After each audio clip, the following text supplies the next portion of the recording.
The air felt different in the withered zones, thicker, almost sentient. Alara Reed adjusted her breathing mask and checked her botanical scanner one more time. The device beeped softly, confirming what she already suspected. She was getting closer. Her fingers tightened around the worn leather journal that had belonged to her mother. The last page marked with coordinates and a simple sketch of what might be the legendary moonseed. Just a little further, she whispered to herself, pushing through a curtain of luminescent fungi that draped between two fallen skyscrapers. The ruins of the old world were being reclaimed by the new one, a world where plants had evolved, mutated, and developed a hunger that no one could have predicted before the withering. Alara had separated from her research team 3 days ago. They thought her quest was foolish, that the moonseed was just another desperate myth born from humanity's darkest hour. But Alara knew better. Her parents hadn't died pursuing a fantasy. The moonseed was real, and if the legends were true, it held the key to reversing the botanical plague that had transformed Earth's vegetation into semi-conscious, aggressive life forms. The dense forest that had once been Central Park had changed dramatically since the withering. Trees twisted into impossible shapes, their bark pulsing with veins of phosphorescent green. Flowers that turned to track, not just the sun, but any movement. And the vines, always the vines, sensing, reaching, hungering. Alara's scanner began pulsing more rapidly as she approached a clearing. The readings matched her mother's notes perfectly. This had to be it. Her heart raced as she pushed forward, momentarily forgetting the first rule of post-withering survival. Never let excitement override caution. She felt it before she saw it, a slight tremor in the ground beneath her boots. Too late, she realized her mistake. A patch of what looked like ordinary moss rippled, and from beneath it erupted dozens of barbed vines, whipping through the air with terrible precision. The constrictor thorns, one of the deadliest plant predators of the New World. Alara tried to roll away, but a vine lashed around her ankle, its tiny barbs piercing through her protective gear. Another wrapped around her waist, and a third snared her right arm.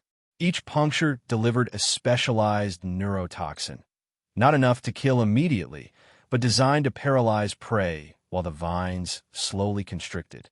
"No," she gasped, fighting against the spreading numbness. She reached for her botanical cutter, but it had fallen just beyond her grasp. More vines emerged, wrapping around her legs and torso, their barbs sinking deeper. The paralytic toxin worked quickly. Already she could barely feel her extremities. As the vines continued to envelop her body, pulling her closer to the center of the mass, Alara knew her chances were slim. No one knew where she was. Her team was days away, and in this world, screaming often attracted worse predators. But as the vines tightened and her consciousness began to fade, instinct took over. "Help!" she cried out, her voice cracking with desperation. "Please, somebody help." Her cries echoed through the mutated forest, absorbed by the hungry vegetation. No human had ventured this deep in years. No human would hear her. The vines constricted further, and Alara felt her ribs strain against the pressure. This was how it would end. Not finding the salvation she sought, but becoming fertilizer for the very plague she had hoped to cure. As darkness crept into the edges of her vision, Alara thought she heard something, a rustle that didn't match the organic movements of the forest. Then a sound that didn't belong in this green hell, metal slicing through air. The vines around her suddenly spasmed. Through blurring vision, she saw a figure moving with practiced precision, a human shape wielding what looked like a modified machete. The blade glinted with an unusual blue sheen as it cut through the constrictor thorns, causing them to recoil as if the metal itself was toxic to them. More vines shot toward the newcomer, but the figure dodged with a grace that spoke of years navigating this deadly ecosystem. Another slash, another cut, and suddenly the pressure around Alara's chest eased. As the vines retreated, she collapsed to the ground, barely conscious, the paralytic toxin still flowing through her system. Through the haze, she saw her rescuer kneeling beside her, a man with weathered features, eyes sharp and calculating beneath a mane of dark hair streaked with premature gray. His clothing was practical, patched in dozens of places, and covered with a light armor made from what looked like treated bark and metal scraps. "Can you move at all?" His voice was rough, as if rarely used. Alara tried to respond, but her tongue felt swollen in her mouth. The man cursed under his breath, quickly examining the puncture wounds on her arms and legs. "Constrictor venom. You're lucky I got here when I did." He hesitated, looking around at the forest that seemed to be watching them. "I can't treat you here." Without waiting for her response, not that she could give one, he hoisted her over his shoulder. The movement sent waves of dizziness through her, and as he began to move swiftly through the undergrowth, Alara finally surrendered to the darkness. When Alara awoke, it was to the scent of something bitter and herbal burning nearby. She blinked, her vision slowly focusing on a wooden ceiling. She was lying on a makeshift bed, covered with a rough blanket. The paralysis had receded, but her limbs felt heavy, uncooperative. "Don't try to move yet." The same rough voice from before came from somewhere to her right. "The antidote needs time to work." With effort, Alara turned her head. Her rescuer sat near a small fireplace, where a pot of something pungent simmered. The space was small but efficiently organized. A former forest ranger station, she guessed, now heavily fortified. Every window was barricaded with metal shutters, and the walls were reinforced with a combination of scavenged materials. "Thank you," she managed, her voice a dry rasp, "for saving me." The man didn't respond immediately. Instead, he poured liquid from the pot into a crude cup and approached her. His movements were cautious, economical, like someone accustomed to conserving energy or someone who expected threats from every direction. "Drink this. It'll help neutralize the remaining toxin." Alara tried to sit up, but her muscles protested. Without a word, he slipped an arm behind her shoulders, lifting her enough to drink. The liquid was bitter and burned her throat, but she forced herself to swallow all of it. "Who are you?" she asked as he lowered her back down. "Kale." He offered nothing more, moving back to the fireplace. "I'm Alara Reed. I'm a botanist from the Eastern Settlement." "You're a long way from home," Kale observed, his tone neither friendly nor hostile. "And alone. That's a good way to die out here. I was with a research team. We separated a few days ago." Kale's expression darkened. "Separated, or they abandoned you?" "It was my choice," Alara said defensively. "They didn't believe what I was looking for existed." "And what's that?" She hesitated, suddenly aware of how vulnerable she was. This man had saved her life, but she knew nothing about him. In the post-withering world, trust was a luxury few could afford. Still, what choice did she have? Something called the moonseed. It's a plant species that might be resistant to the withering effect, maybe even capable of reversing it. She expected ridicule or dismissal. Instead, Kale's expression shifted subtly, not quite belief, but not outright skepticism either. "That's the kind of hope that gets people killed," he said finally. "It's not just blind hope," Alara insisted, trying again to sit up. This time she managed, though her arms trembled with the effort. "My parents were scientists. They studied the withering from the beginning. They found evidence of the moonseed's existence before they—" She trailed off. Kale studied her for a long moment. On a shelf behind him, Alara noticed an arrangement of objects: a child's drawing, a tarnished wedding band, a small collection of pre-withering books. Personal treasures carefully preserved. This man had lost someone too. "You should rest," he said finally, turning away. "The toxin will take at least another day to fully clear your system. After that, I'll take you to the edge of the forest. You can find your way back to your people from there."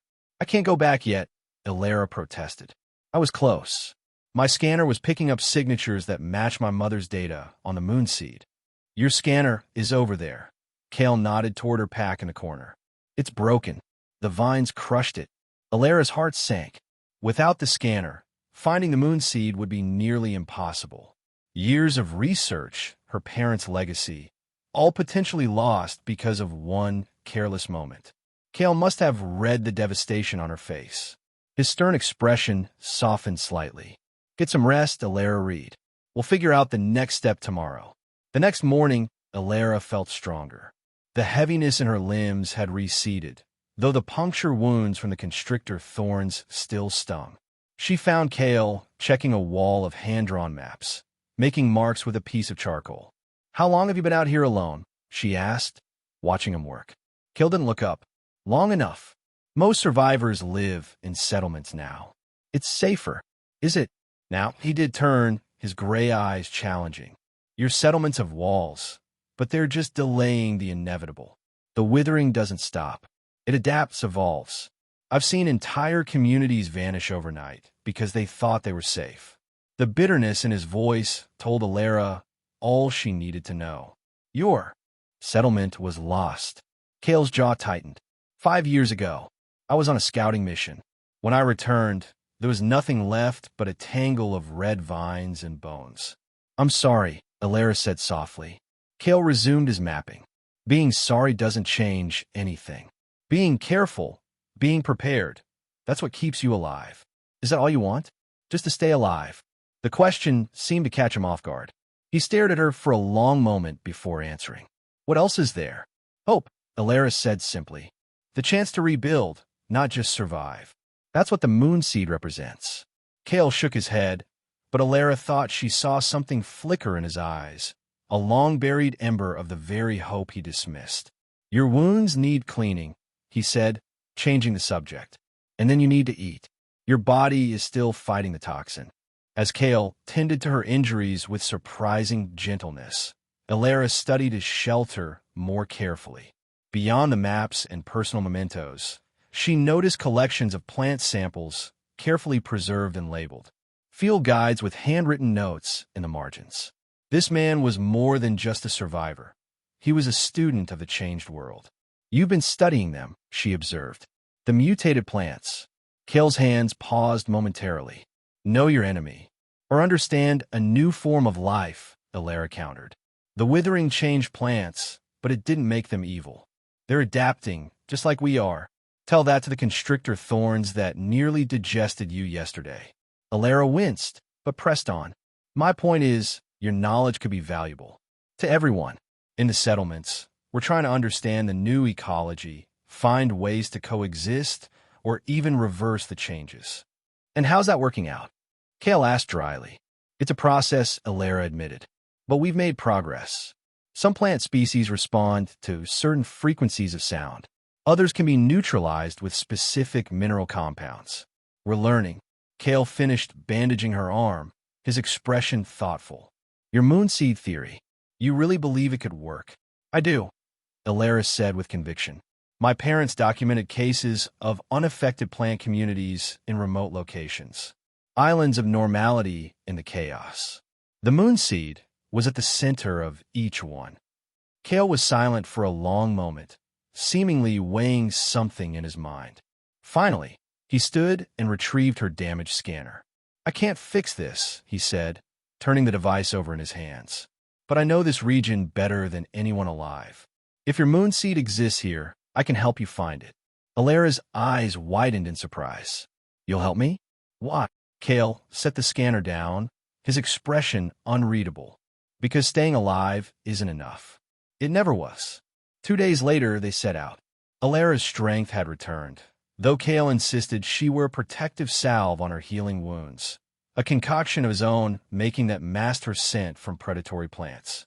He moved through the forest with quiet confidence, reading signs invisible to Alara's eyes, subtle changes in air pressure, the movement patterns of insects, the angle of growth in certain fungi. "How did you learn all this?" she asked as he identified a safe path through what looked like an impenetrable thicket. "Trial and error," Kale replied. "Mostly error at first." "You've never had formal training? In botany or ecology?" A ghost of a smile touched his lips. "I was a software engineer. Before." The revelation surprised her. She had imagined him as someone who had always lived close to nature, a park ranger or wilderness guide. "The skill set transfers better than you'd think," he added. "Recognizing patterns, troubleshooting problems, adapting to system changes. Though the debugging process is a bit more life-threatening now." It was the closest thing to humor she'd heard from him, and Alara found herself smiling in response.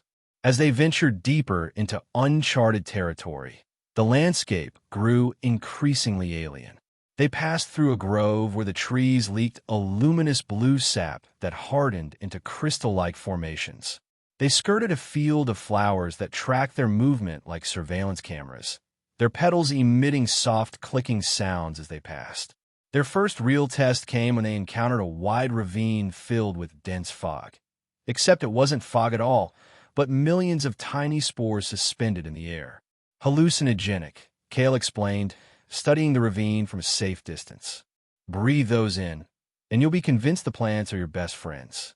Right until they digest you. Can we go around? Alara asked. Kale consulted his mental map. Would take 3 days. Too long. So we cross. He nodded, reaching into his pack and producing 2 masks unlike the standard breathing filters most survivors used. These are crafted from multiple layers of treated fabric and what looked like modified pre-withering air. Filters. My own design, he explained, helping Alara secure hers. Should filter out the spores, but don't take any chances. If you start seeing colors that don't exist or hearing voices, signal me immediately. The crossing was tense, the fog of spores so thick at times that Alara could barely see Kale walking ahead of her, connected by a length of rope tied between them. Halfway across, a massive shape loomed suddenly in the mist, a tree with bark that seemed to ripple like muscle tissue. From its branches hung cocoon-like structures, some split open to reveal desiccated animal remains. As they crept past, one of the cocoons pulsed, and Alara froze. A pair of eyes, human eyes, blinked at her from within the fibrous prison. She gasped, instinctively reaching toward it. Kale's hand clamped around her wrist, pulling her back. He shook his head firmly, tapping his temple in warning. The spores. It wasn't real. They pressed on, and gradually the fog thinned. When they finally reached the other side, both removed their masks cautiously, testing the air. That was... Alara began, still shaken by the hallucination. A reminder, Kale finished for her. This world doesn't play fair. That night, they made camp in the hollow of a dead rock formation, one of the few places truly safe for vegetation. As they sat beside a small, carefully shielded fire, the barriers between them began to lower. Tell me about your parents, Kale said unexpectedly as they shared a meager meal of preserved proteins and wild edibles he had deemed safe. Alara traced patterns in the dirt with a stick, memories both painful and precious surfacing. They were brilliant, dedicated. When the withering first appeared, they were among the scientists trying to understand it, to stop it. My mother was a botanist like me, my father a geneticist. They found something, didn't they? Something that scared them. Alara looked up, surprised by his perception. Yes, they discovered that the withering wasn't just changing plants physically. It was altering their fundamental programming, creating a kind of distributed intelligence. The plants were becoming a network, communicating, coordinating. A hive mind, Kale murmured. I've suspected as much. They believed the moonseed was special because it remained immune to this network effect. It maintained its original programming and even seemed to project a kind of interference field that protected other plants nearby. Alara pulled out her mother's journal, gently turning its worn pages. Their last expedition was to verify a moonseed location. They never returned. Kale was quiet for a long moment. My wife was a doctor, he said finally. Our daughter was 8 when the withering hit our region. Lily, our daughter, she was fascinated by the changing plants. Thought they were magical. His voice grew distant. When our settlement was attacked, Maya stayed behind to help evacuate the hospital patients. She sent Lily with the first group. I was supposed to meet them at the rendezvous point. He stared into the fire, its light reflecting in his eyes. Nobody made it. The plant barrier we thought would protect the evacuation route had evolved, changed its pattern, almost like it had been planning, waiting for the perfect moment. I'm so sorry, Kale. He nodded once, acknowledgement rather than acceptance. After that, I started tracking plant behaviors, movement patterns, looking for weaknesses, strategies. I found evidence of coordination that shouldn't be possible without a central nervous system. Your parents were right. Then you understand why the moon seed is so important, Alara said, leaning forward earnestly. If it can disrupt the network, it could be the key to reclaiming our world. Or it could be a trap, Kale countered. Have you considered that? What if the withering allowed these moon seed pockets to exist deliberately, to lure in humans seeking hope? The thought had occurred to Alara, but she had pushed it aside. That's possible, she admitted, but I don't believe it. The moon seed predates the withering.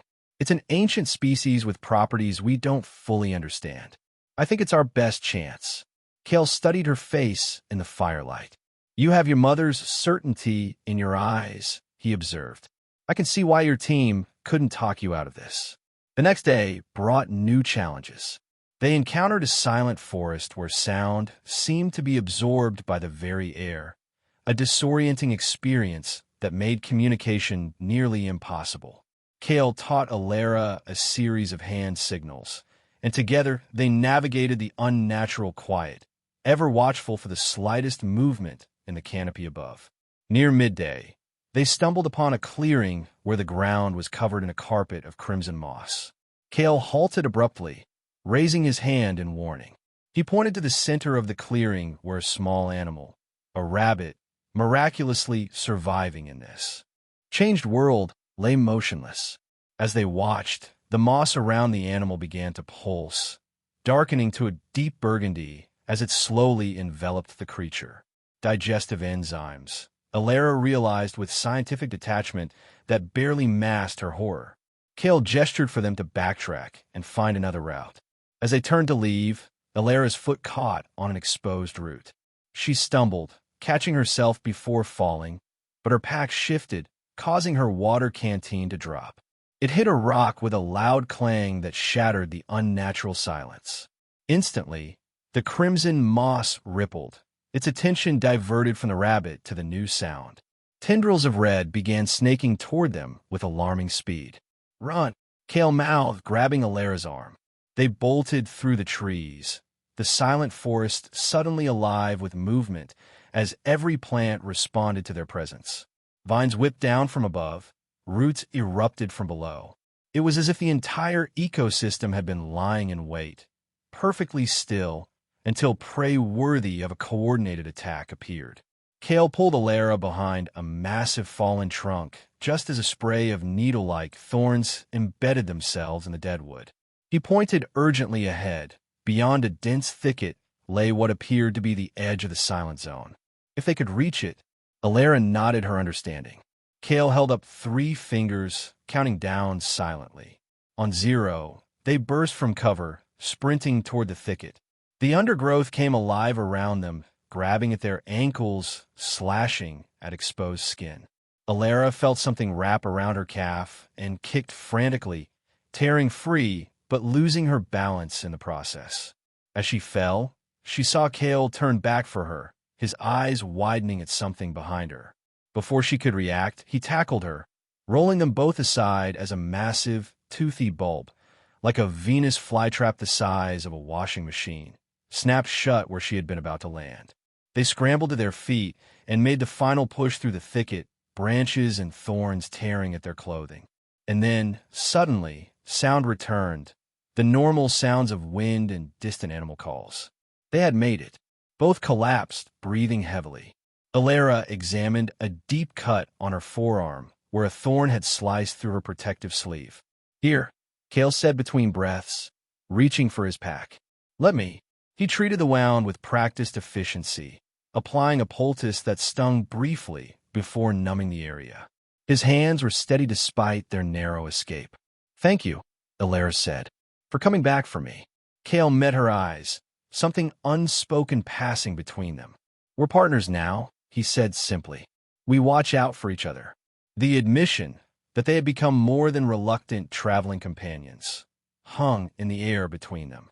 Alara felt a warmth that had nothing to do with the afternoon sun filtering through the canopy above. As days passed, they fell into a rhythm, each learning to read the other's signals and movements. Kale's instincts for danger complemented Alara's scientific knowledge. When they encountered a grove of trees with bark that peeled away to reveal eye-like structures, it was Alara who identified them as harmless sensory organs rather than weapons. When they found a stream that looked safe for refilling their water supplies, it was Kale who detected the nearly invisible algae that would have poisoned them. Every night, their conversations grew longer, more personal. Kale spoke of his life before the withering, his work, his family, small moments of ordinary happiness that now seemed like artifacts from another world. Alara shared her childhood memories of accompanying her parents on research expeditions. Her university studies cut short when the withering accelerated, the determination to continue their work. "Do you ever wonder if we're the last generation?" Kale asked one evening as they watched strange, luminous insects dance above their campfire. "If humanity is just winding down," Alara considered the question seriously. "Sometimes," she admitted, "but then I remember how adaptable we are. How stubborn. We've survived ice ages, plagues, our own worst tendencies. This is just another challenge. A challenge where the Earth itself seems to want us gone." "Not gone," Alara corrected. "Changed. Integrated. I think that's what the withering is really about. Forcing a new relationship between humans and plants. We spent centuries treating vegetation as backdrop, as resources to be used. Now we have to acknowledge plants as equals, maybe even as superiors in some ways." Kale raised an eyebrow. "That's a generous interpretation for something that's trying to eat us." Alara laughed softly. "Maybe, but I prefer to think there's purpose in all this chaos. They were being pushed towards something new, not just being eliminated. And your moonseed fits into this how. It's a bridge," Alara said thoughtfully, "a mediator between the old world and the new, something that can communicate with both sides." Kale looked skeptical, but not dismissive. "If you're right, finding it becomes even more important and more dangerous." "How much further do you think?" Alara asked, changing the subject. Kale consulted his mental map. "Based on the landmarks in your mother's journal and what we've seen so far, 2 more days, maybe 3. We're close." The terrain grew increasingly unusual as they approached their destination. They traversed a region where the boundary between plant and animal seemed to blur. Fungi that crawled like slugs, flowers with structures resembling primitive eyes, trees whose branches moved with purpose rather than merely swaying in the wind. But most striking were the rare patches of normalcy, small areas where plants appeared completely unaffected by the withering. Ordinary grass, wildflowers with no strange adaptations. These oases grew more frequent as they progressed, confirming they were on the right track. On the morning of the 3rd day, they crested a ridge and stopped in shared astonishment. Below them lay a hidden valley, sheltered by steep cliffs on 3 sides.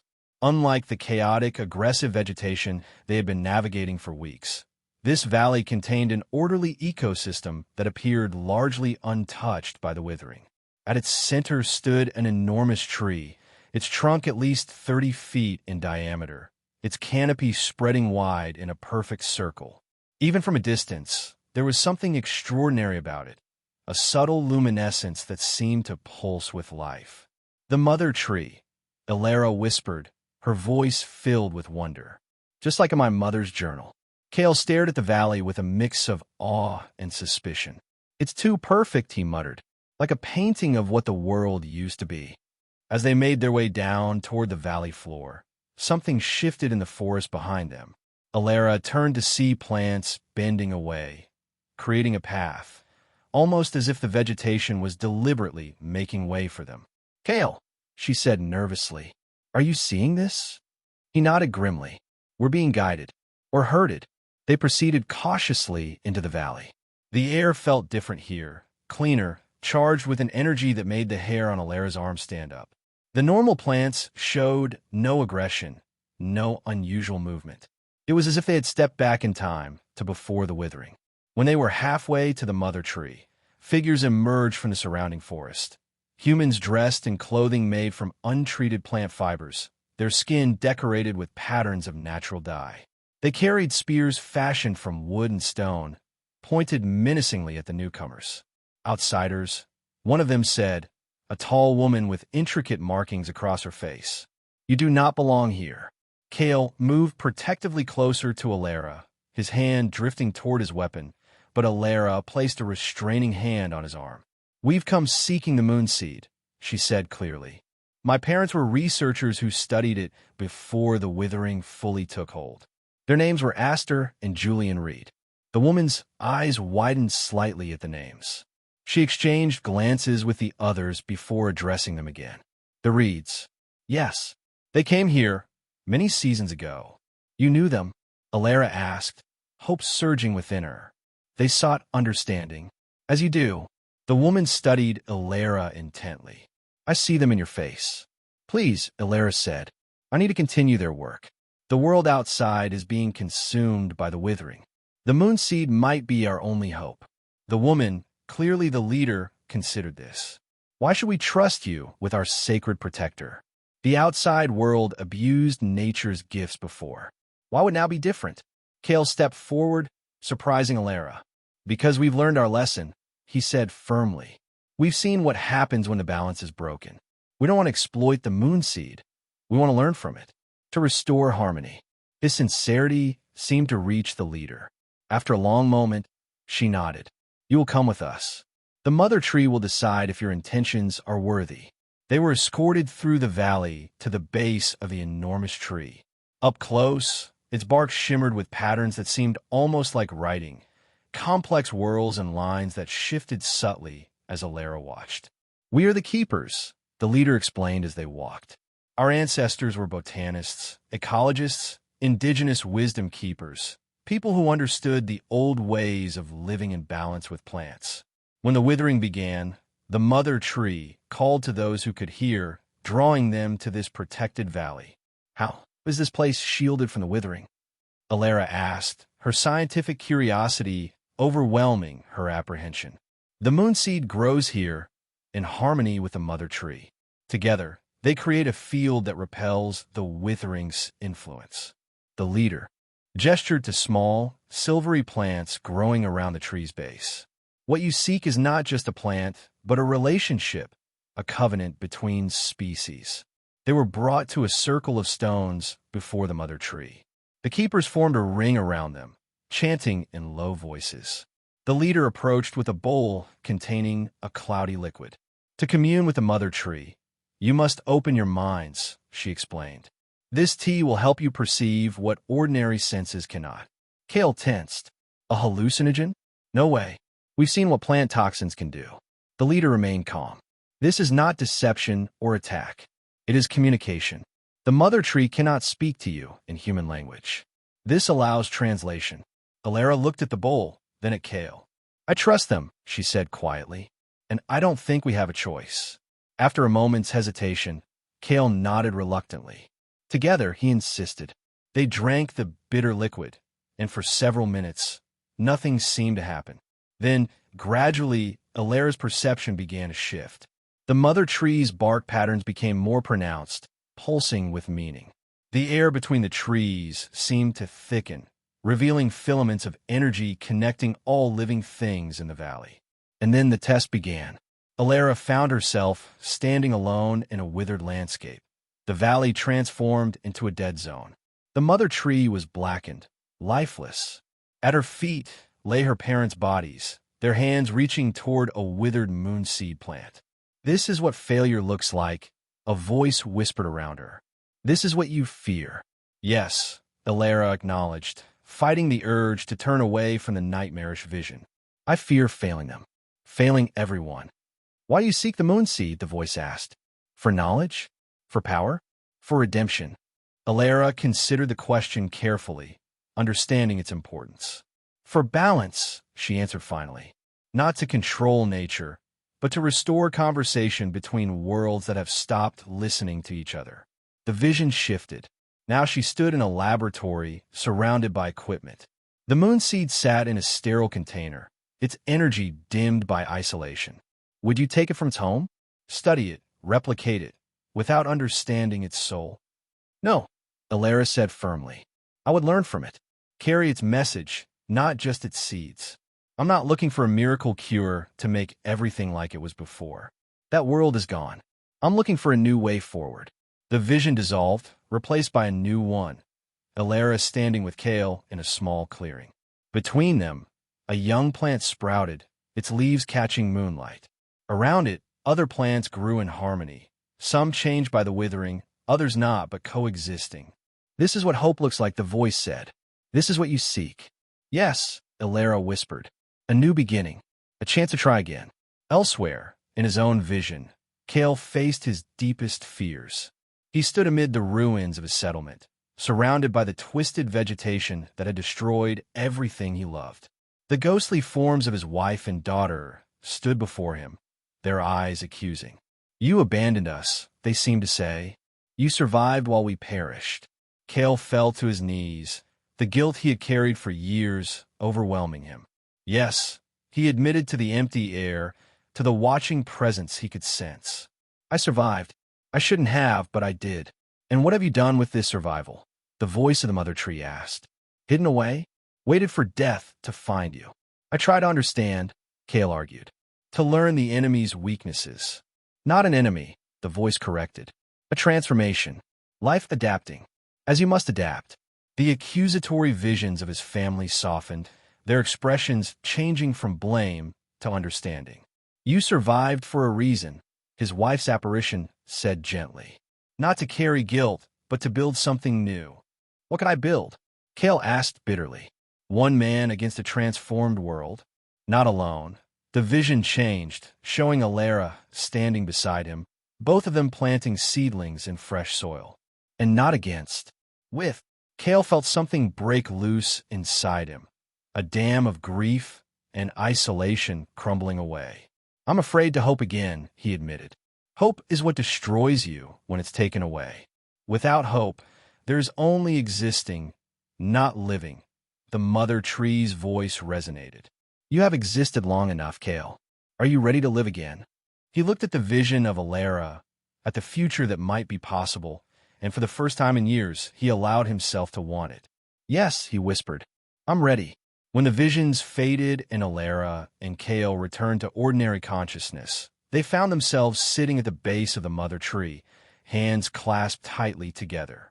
The keepers watched them with knowing expressions. The mother tree has spoken, the leader announced. Your hearts are true. You may approach. They stood together, still slightly disoriented from the experience. As they stepped closer to the massive trunk, a section of bark seemed to ripple and part, revealing a hollow illuminated by gentle bioluminescence. Within it grew clusters of small, silvery plants with crescent-shaped leaves that glowed in the dim light, the moonseed. It's real, Elara breathed, tears filling her eyes. All this time, my parents were right. The leader approached, carrying a small woven container. The mother tree offers you these, she said, carefully harvesting several seeds that shimmered like liquid moonlight. Not to be owned, but to be partnered with. They will grow only if the covenant is respected. She placed the seeds in the container and handed it to Elara. Plant them in soil touched by both destruction and hope. Speak to them. Listen to them. They are ambassadors between worlds. How do we protect them from the withering? Elara asked, cradling the precious container. You don't, the leader said simply. The moonseed protects itself, and in time, it will create spaces where balance can return. But understand this, the world will never be as it was before. The withering is not just destruction, it is evolution. The moonseed doesn't reverse it, it guides it toward harmony rather than conflict. Kale stepped forward. Can we stay here? Learn from you. The leader shook her head. This valley has its guardians already. Your path lies elsewhere, carrying this new beginning to places that need it most. She touched Elara's shoulder gently. Your parents understood this. They took seeds as well, to another place far from here. Perhaps their work awaits you. Another place? Elara asked, hope surging. You mean they might have? That is not for us to know, the leader interrupted kindly. The mother tree shares what we need, not what we wish. Your parents came, learned, and departed on their own journey. Now you must do the same. That night, they joined the keepers in a feast celebrating the covenant. The food was unlike anything Elara had tasted since before the withering. fresh fruits, and vegetables unmarked by mutation, bread made from uncontaminated grain. Kale watched her savor each bite, a small smile softening his usually guarded expression. "It's been so long," she explained, noticing his gaze. "I'd almost forgotten what real food tastes like." "We could stay," he said quietly, so only she could hear. "They might accept us eventually." Alara was surprised. "You're the one who's been alone for years by choice. Now you want to join a community." Kale's eyes held hers. "Maybe I found something worth changing for." The simple admission sent warmth spreading through her chest. "We can't stay," she said gently. "You know that. What we carry is too important." He nodded, resignation mixing with determination. "Then we'll build our own sanctuary, somewhere the moon seed can flourish." "Together?" Alara asked, the question containing layers of meaning. Kale's hand found hers beneath the table. Together. At dawn, they prepared to leave the valley.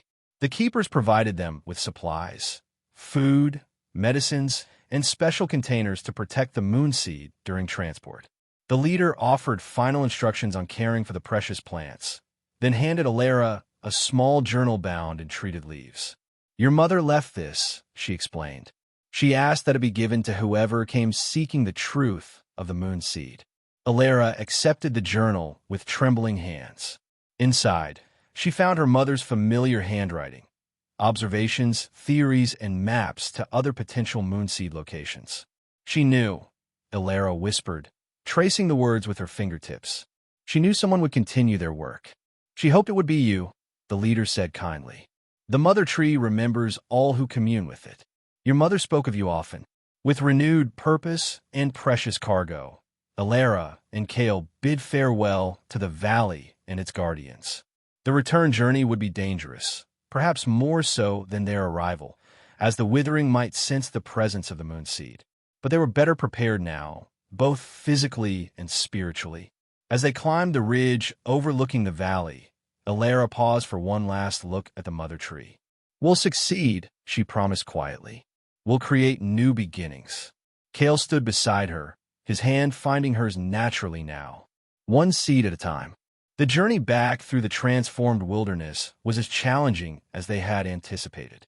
It seemed the withering could indeed sense the moon seed's presence. Plant aggression increased notably when they carried the container uncovered. They learned to shield it, wrapping the special container in layers of material provided by the keepers. They encountered new dangers, a field of plants that launched poisonous spores when they detected movement, a forest where the trees bled a caustic sap that could burn through protective clothing, a swamp where floating pods released paralyzing toxins. Each obstacle tested their growing partnership, forcing them to combine Kale's survival instincts with Alara's scientific understanding. 4 days into their return journey, they were ambushed by a new form of plant predator, mobile fungal colonies that moved with disturbing speed and intelligence, communicating through rapid color changes across their surfaces. The attacks separated them briefly, and Kale fought desperately through a mass of writhing tendrils to reach Alara, who was protecting the moonseed container with her body. "We can't outrun them," she shouted as he pulled her to her feet. Kale scanned their surroundings frantically, then pointed to a rocky outcropping. "There! Plants avoided. Must be something in the minerals." They sprinted for the rocks, the fungal colonies pursuing in undulating waves. As they scrambled up the steep surface, Alara slipped, her hand clutching a loose stone that gave way. She cried out, beginning to fall back toward the waiting predators, but Kale's hand shot out, catching her wrist in an iron grip. With tremendous effort, he hauled her up to safety, both of them collapsing on the outcropping, breathing heavily. The fungal colonies gathered at the base, colors pulsing with what seemed like frustration before they eventually retreated. "Thank you," Alara gasped, checking that the moonseed container was intact. "That's twice now you've saved my life." "Who's counting?" Kale replied, his usual gruffness undermined by the tender way he brushed a strand of hair from her face. "We should stay here until dark. They're less active then." As they rested on the outcropping, watching the sun begin its descent, Alara studied Kale's profile. The weeks of travel had changed him, or perhaps revealed what had been hidden beneath layers of isolation and grief. The hard lines of his face had softened somewhat. He smiled more readily. He spoke of the future now, not just immediate survival. "What will we do?" she asked. "After we find a place to plant the moon seed?" Kale was quiet for a moment, considering. "Your mother's journal mentioned other locations, other moonseed varieties. We could seek them out, create a network of sanctuaries." "That could take years," Elara pointed out. He turned to her, his gray eyes serious. "Do you have something better to do with your life?" She smiled. "Actually, no. I don't." Under cover of darkness, they made their way down from the outcropping and continued their journey. The challenges grew more intense as they approached the borders of what had once been civilization. Here, the withering had transformed urban vegetation into particularly aggressive forms, perhaps in response to decades of pollution and concrete encroachment. They navigated through the twisted remains of a small town, where street trees had broken free of their plots, their roots cracking through pavement and walls, their branches forming elaborate canopies that blocked almost all sunlight. Moss and fungi covered abandoned vehicles, breaking them down into organic components. "It's reclaiming everything," Elara observed as they carefully picked their way through what had once been a main street. "Erasing our presence." "Not erasing," Kale corrected, surprising her with his insight. "Incorporating. Look there." He pointed to a structure where vines had completely engulfed a building but maintained its basic shape, using the human architecture as a framework for a new kind of living structure. "It's learning from us," Elara realized, using our designs for its own purposes. Their path forward was suddenly blocked by a massive barrier of vegetation, layers of intertwined growth forming an impenetrable wall across the street. As they approached to search for a way around, the barrier pulsed, and a section parted slightly, revealing a narrow passage. "It's inviting us in," Elara whispered. Kale frowned. "Or it's a trap." "I don't think so," Elara said, studying the movement pattern. "This feels different, like the valley." After a moment's hesitation, they entered the passage. The plant wall closed behind them, but not threateningly, more like a door gently shutting. The space beyond was unlike anything they had seen since leaving the Keeper's Valley, a perfect circle of normal vegetation surrounding the ruins of what appeared to be a small research station. "Look at the plants," Elara breathed, moving toward a cluster of ordinary wildflowers growing among the ruins. "They're untouched by the withering." Kale examined the structure's remains. This was some kind of scientific outpost, probably abandoned when the withering first hit. As they explored further, Elara gasped, pointing to a faded sign partially covered by untransformed ivy. "Reed Botanical Research Station." "Your parents," Kale said, understanding immediately. This was their base. With trembling hands, Elara pushed open the weathered door. Inside, most of the equipment was ruined by years of exposure, but one corner had been carefully protected, a desk covered with a treated tarp, sealed containers arranged neatly on shelves. "They were here," she whispered, looking around in wonder. After they left the valley, in a locked drawer, which Kale helped her pry open, they found more journals, equipment designs, and most importantly, evidence of successful moonseed cultivation. Photos showed small patches of normal plants growing in otherwise withered zones. "They did it," Elara said, tears streaming down her face as she flipped through the journal entries. "They planted the seeds, created safe zones. They were making progress." "What happened to them?" Kale asked gently. Elara read further, her expression growing solemn. "They ventured out to establish a new growth site. The journal ends there." She closed the book carefully. "But look around us. This place is protected." Their work continued, even without them. She moved to the window, looking out at the circle of healthy vegetation. "The moonseed they planted here has been maintaining this space all these years, waiting for someone to continue the work." Kale joined her, his hand finding hers in what had become a natural gesture between them. "Then we'll continue it. Starting here." The decision was unanimous and immediate. The research station would become their base, a place to plant some of their moonseed and study its effects, while keeping enough in reserve to establish other sanctuaries.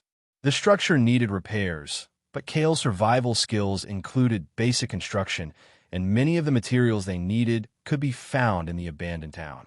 Over the following weeks, they worked together to transform the station into a livable space. Alara studied her parents' notes, learning the specific conditions under which Moonseed thrived. Kale reinforced the building and created a security perimeter, though it seemed the Withering recognized this place as something to be left alone.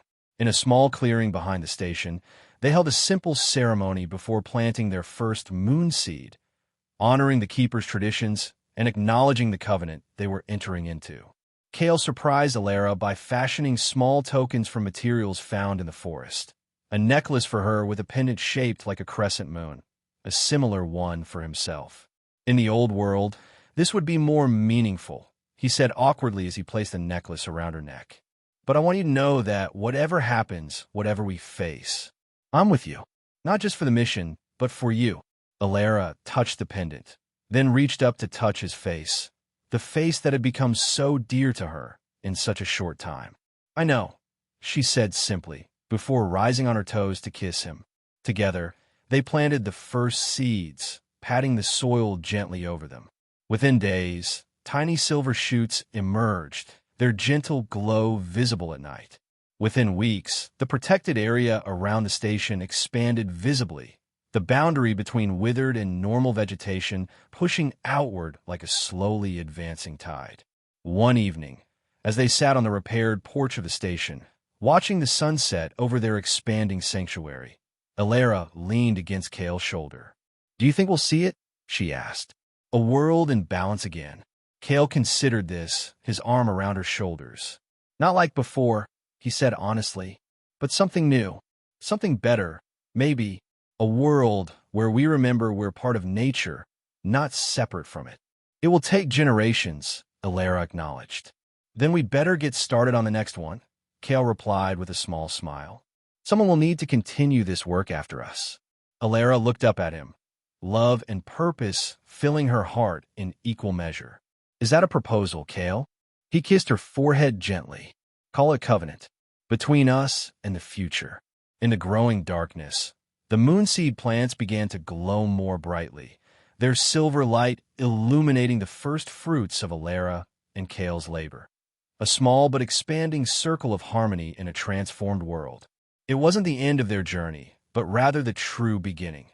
The first step in a multi-generational effort to forge a new relationship between humanity and the natural world.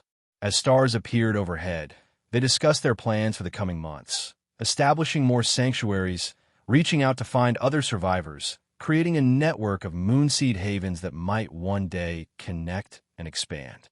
The challenges would be immense, the work unending, but they faced it with something that had been missing from the post-withering world for too long: hope. And in the soft glow of the moonseed, two people who had once been lost in their own ways had found not just purpose, but each other, proof that even in a world transformed beyond recognition, the essential human capacity for connection, for love, for building something new from the ruins of the old, remained as strong as it had ever been. The vines had once trapped Alara, leaving her helpless and alone. But the cry for help that Kale had answered had led them both to something neither could have imagined. Not just survival, but a future worth fighting for. Together, they would nurture the seeds of that future, one precious moonseed at a time.